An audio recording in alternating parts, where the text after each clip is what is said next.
সব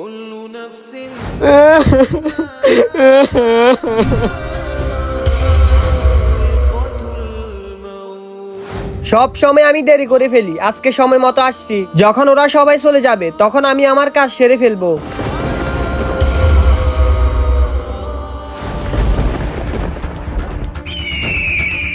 মনে হয় সব মানুষ চলে গেছে।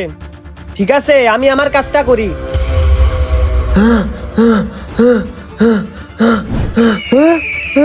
আরে আরে আরে জান্নাতের ব্যক্তি, তুই কেন আমার মতো গুনাহগারের কাফনে কাপড় চুরি করতে আসছস? আরে আপনি কি বলতেছেন আমি জান্নাতি ব্যক্তি? আমি তো একজন কাফন চোর। তোর জন্য জান্নাতের দরজা খোলা আছে, তুই তওবা করে জান্নাতে যেতে পারবি, কিন্তু আমি যেতে পারবো না, কারণ আমার জন্য তওবার রাস্তা বন্ধ। এই জন্যই আমি তোকে জান্নাতি বলছি, এখনো সময় আছে, তুই তওবা করে নে। হে আল্লাহ, তুমি আমাদের সকলকে গুনাহ থেকে বিরত রাখো, সকলের গুনাহ মাফ করে দাও। সবাই কমেন্টে আমিন বলি।